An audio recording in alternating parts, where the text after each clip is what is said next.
글 하나 없이 눈이 부신 나의 세상을 보면 참 아름다워라. 향기로운 꽃 우뚝 솟은 나무 옆에 보이는 빌딩도 너무 예뻐라. 어떻게 이렇게 나 예쁠 수가 있는지 누군가가 없었다면 가능이나 했을지.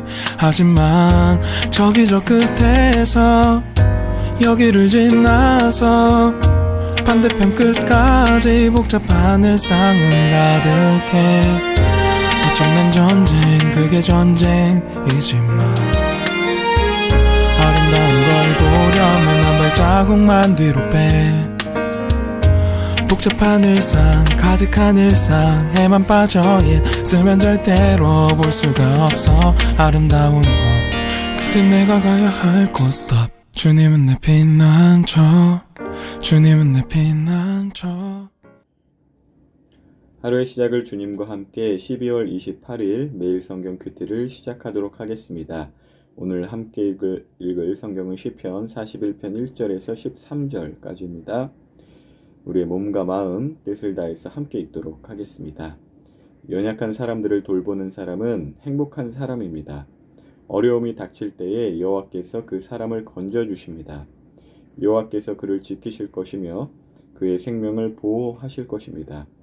주님께서 이 땅에서 그에게 복 주실 것이며 원수에게 먹히지 않도록 그를 붙잡아 주실 것입니다. 그가 아플 때에 여호와께서 붙들어 주실 것이며 병상에서 그를 일으켜 다시 건강하게 해주실 것입니다. 내가 여호와여 나를 불쌍히 여겨주소서, 내 병을 고쳐주소서, 내가 주님께 죄를 지었습니다 라고 말했습니다. 원수들이 나를 보고 나쁜 말들을 하고 다닙니다. 저자가 언제 죽어 없어져 그 이름을 잊어버리게 될까? 사람들이 나를 보러 올 때마다 그들은 거짓말만 합니다. 속으로는 험담을 생각해내고 좋지 않은 소문을 퍼뜨리고 다닙니다. 나의 원수들 모두가 나에 대해서 수군거리고 다닙니다. 마음속으로 내게 가장 불행한 일이 생기기를 바라는 자들입니다. 그들은 그자가 지독한 병에 걸렸다네 다시는 자리에서 일어나지 못할 거야 라고 말합니다. 나에게는 가장 친하고 믿을 만한 친구가 있었습니다. 그는 나와 함께 밥을 먹는 가까운 친구였지만 이제는 그 친구들마저 나에게 등을 돌렸습니다. 그러나 주 여호와여 나를 불쌍히 여겨 주소서, 내게 힘을 주셔서 그들에게 이를 갚을 수 있게 하소서. 원수들이 내 앞에서 큰 소리 치지 않으므로 주께서 나를 기쁘게 여기시는 줄 압니다. 내가 순전할 때에 주께서 나를 붙들어 주시는 줄 압니다. 나를 언제까지나 주와 함께 있게 해주소서. 이스라엘의 하나님 여호와를 찬양합시다. 영원부터 영원까지 그분을 찬양합시다. 아멘, 아멘. 오늘 읽은 시편, 이 시편은 총 150편입니다. 그리고 그 150편을 5권으로 나누어 구분해요. 그러니까 내용과 주제, 무엇보다도 하나님의 뜻에 따른 의도에 맞추어서 총 150편의 시편을 5권으로 나누어 구분한다는 것이죠. 오늘 읽은 이제 시편 41편은 1권, 그러니까 5권 중에 첫 번째 권의 마지막 시편입니다. 그래서 41편 1절부터 그 1권의 시작이 되는 이 시편 1편의 내용과 좀 짝을 이루고 있어요. 그러니까 41편 1절을 보면 연약한 사람들을 돌보는 사람은 행복한 사람입니다.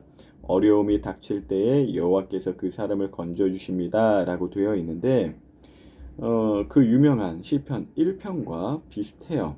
그러니까 1편을 쉬운 성경으로 읽어드리면 행복한 사람은 나쁜 사람들의 꼬임에 따라가지 않는 사람입니다. 행복한 사람은 죄인들이 가는 길에 함께 서지 않으며 빈정대는 사람들과 함께 자리에 앉지 않는 사람입니다. 이렇게 그러니까 다시 말해서 누가 행복한 사람인가에 대해서 나오고 그 행복한 사람은 이제 2절부터 쭉쭉 이렇게 여호와의 가르침을 즐거워하고 밤낮으로 그 가르침을 깊이 생각하며 시냇가에 옮겨 남은 나무와 같이 계절을 따라 열매를 맺고 잎새가 시들지 않으며 그가 하는 일마다 다 잘 될 것이라는 이렇게 쭉쭉. 그러니까 과연 누가 행복한 사람인가라는 그 물음과 주제에 따라서 서론격으로 이 시편 1편에서 미리 먼저 말을 해주었다라는 것이죠. 하나님께서 보살펴주는 사람이 행복한 사람이라고 이 시작을 총 5권 중에 1권은 그렇게 시작해서 오늘 함께 읽은 시편 41편 그 1권의 마지막 편인데, 다시 말해 행복에 관한 1권의 결말로서 행복한 사람은 이러이러한 사람이다, 이렇게 이제 결론을 지어주는 이제 시편 41편이라는 것입니다. 제가 예전에 이제 우리 채원 목자님과 전화로 수다를 떠는데, 우리 채원 목자님 소원이 행복한 사람이 되는 것이라고 하셨어요. 제가 그 이야기를 들었을 때 참 지혜로운 소원이었고, 또 생각해 보니까 저도 그러하다라는 그런 생각이 들더라고요. 내 채원 목자님이나 저뿐만이겠어요. 모두가 행복해지고 싶습니다. 그리고 그러한 소원을, 행복한 사람이 되고 싶다라는 소원을 사실 모두가 품을 만한 자격이 있어요. 그러니까 왜냐하면 오늘 시편 1편부터 41편까지 총 이제 5권 중에 한 권의 첫 번째 권의 이제 책이라고 했잖아요. 그 어떤 주제에 있어서는 행복한 사람이라는 어떤 이야기들이 이제 나오는데, 행복한 사람이란 하나님께서 돌보아 주시는 사람이 행복한 사람이고, 실제 성경에서도 악인이든 의인이든 하나님께서 모두를 돌보아 주고 계신다라고 성경은 우리에게 말하고 있기 때문에 그래요. 다만 그 행복을 느끼고 누리고 감사해야 하는가, 그렇지 않은가, 그것에 있어서 실제 자기가 행복하다 행복하지 않다 그런 큰 차이를 느끼며 사는 것 같아요. 그래서 우리는 이미 행복한 사람입니다. 하나님께서 돌보아 주신다라는 일반 은총적인 관점에서 우리 모두는 행복한 사람이라는 것이죠. 그러나 이 행복을 제대로 누리고 느끼기 위해서는 우리를 돌보아 주시는, 그러니까 돌봄 자체에 있기보다 그 돌봄을 베푸시는 하나님을 알아야 해요. 그것은 매 순간 매 계절 하나님을 알기에 힘쓰고 말씀과 기도로 하나님과 대화하며 또 그 교회 공동체 안에서 관계를 맺고 실천할 때 그런 행복감은 더욱더 크게 느껴질 수 있습니다. 예전에 그 전도하다가 만난 친구 중에 한 친구가 자기는 부모님이 너무나 믿고, 자기는 다시는인지 아니지 결혼한 적도 없으니까 엄마 같은 사람이라면 결혼할 생각도 없고, 좀 굉장히 부모님에 대해서 안 좋게 말하고 또 인생이 상당히 불행하다 이렇게 말을 하더라고요. 얼마나 그 인생이 괴로웠으면 그럴까라고 이렇게 들어주기도 했는데, 어느 날 보니까 스마트폰이 최신형으로 바뀌어 있는 것이에요. 그리고 최신형이 나올 때마다 좀 계속 바뀌는 것 같더라고요. 그래서 제가 야, 폰 좋다 그랬더니 부모님이 사주셨대요. 아니, 최신형이 나올 때마다 가장 좋은 것으로 바꾸어 주시는 부모님이 왜 미운지, 그리고 왜 행복해 하지 않는지 좀 이해하기가 쉽지 않죠. 그렇게 부모님은 그 친구를 돌보아 주시고 그러는데, 그 친구는 그것을 부모님의 돌봄이라고 생각지 않나 봐요. 아까 전에 말했듯이 성경도 악인이든 의인이든 하나님께서는 모두에게 햇빛을 비추시고 또 저 들풀마저도 입히시고 참새들도 다 먹이신다, 이렇게 말씀으로 기록하실 정도로 모두를 돌보고 계신다라고 했는데, 실제 악인들은 그 하나님의 돌봄을 돌봄이라 누리거나 느끼거나 감사하지 않습니다. 물론 제가 어떠한 그 예시로 든 그 친구의 부모님의 어떤 양육 방식이 잘못되어서 부모 자녀 관계가 틀어질 수도 있긴 하겠지만, 부모님과의 그 친구의 어떤 관계에 대해서 간접적으로 조금이라도 이렇게 들었을 때 그래도 그 일반적인 공급에 있어서는 충분히 감사할 수 있는데, 감사는커녕 저주와 그러한 미움만 있다라는 것이 그것이 뭐 부모님의 양육 방식이 일방적으로 잘못되었다라고 생각은 하지 못하겠더라고요. 시편 41편을 쓴 다윗. 이 다윗은 자신을 돌보아 주시는 그 하나님의 사랑을 늘 아는 자였어요. 그래서 행복한 사람이었죠. 그리고 연약한 자신을 돌보아 주시는 하나님의 사랑을 말씀과 기도로 그리고 교회 공동체 안에서 하나님과 관계할 때, 아, 이렇게 부족한 나를 왕으로 세우셨구나. 이렇게 연약한 나를 돌보아 주셨구나. 라는 그 하나님의 사랑을 느끼고 누리고 감사하면서 점점 그 하나님을 닮아갑니다. 그래서 오늘 41편 1절의 기록대로 연약한 사람을 돕는 자신을 이렇게 빗대어서 그러한 자가 행복한 사람이다. 이렇게 이야기를 하고 있고, 실제로 다윗은 연약한 자들에게 많은 시선을 두고 돌보아 주었죠.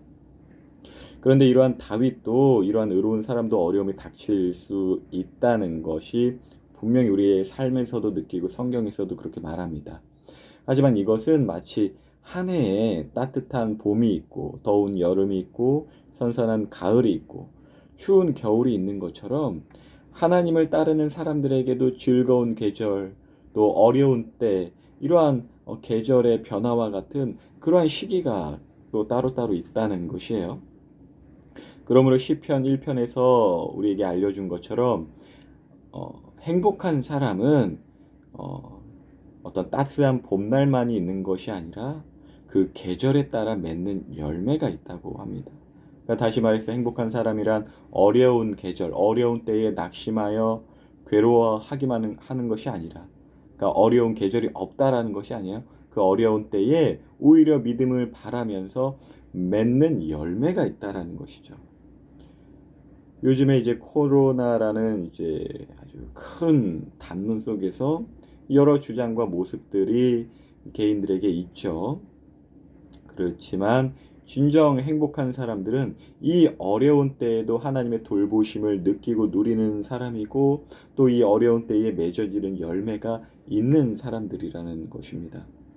그것은 예수님도 예외가 아니었고 또 본으로서 우리에게 보여주셨어요. 예수님도 조롱을 당하고 핍박을 당하고 어려움을 당하셨죠. 하지만 그 예수님을 따르는 우리도 그러한 어려움의 계절 속에서 예수님과 같이 오늘 12절 13절처럼 더욱 정말 그 어두운 밤과 같은 계절에 더욱 환하게 믿음과 사랑과 소망의 빛을 내는 별처럼 하나님을 찬양하고, 또 4절에 기록된 대로 자신을 돌아보아 하나님께 범죄한 것이 없는지 살필 줄 알고, 또 11절처럼 하나님의 언약을 붙잡아서 그냥 나의 자신감으로 사는 것이 아니라 하나님이 주신 그 말씀 붙잡고 확신하며 살아가는 것, 그것이 이 요즘의 때에 맺기를 바라는, 또 행복한 사람에게 있는 열매라는 것입니다. 시대의 계절, 어떤 사회적 분위기라는 우리의 공통적인 그런 사회 환경이 있지만, 또 개개인 우리 청소년들에게 분명 각자가 처한 계절은 또 다를 것이에요. 방학이 다가와서 즐거운 계절일 수도 있고, 또 이제 수능을 보고 대학을 이제 준비하고 있는 조금은 어려운 시기, 긴장되는 시기, 그런 계절을 겪고 있는 친구들도 있고, 또 부모님이 어려움을 겪고 있어서 가정의 형편이 어려움의 계절을 겪을 수도 있고요. 그런데 그 각자의 계절이 다르다고 해서 저 사람은 저렇게 어려움을 당하는 건 하나님께 벌 받는 거야, 오늘 시편에 나온 그 다윗의 원수들처럼 그러한 모습을 보이는 것은 절대 우리 친구들은 그렇게 바라보면 안 돼요. 오히려 그 계절 속에서 그 계절에 따라 맺으시는 그 하나님의 열매를 주목하고 또 기대해 줄 수 있어야 하고, 또 서로의 기준으로 헐뜯는 것이 아니라 연약한 나를 돌보아 주신 그 하나님의 모습 따라서 서로를 채워주고 돌보는 것이 과연 행복한 사람일 것입니다. 그것이 성경에서 말하는 행복한 사람이고, 정말 그렇게 살 때 우리는 행복할 수 있죠. 그러므로 2020년도 우리는 행복했습니다. 오늘도 주님께서 돌보아 주시는 그 행복한 사람이 되시길 예수님의 이름으로 축복합니다.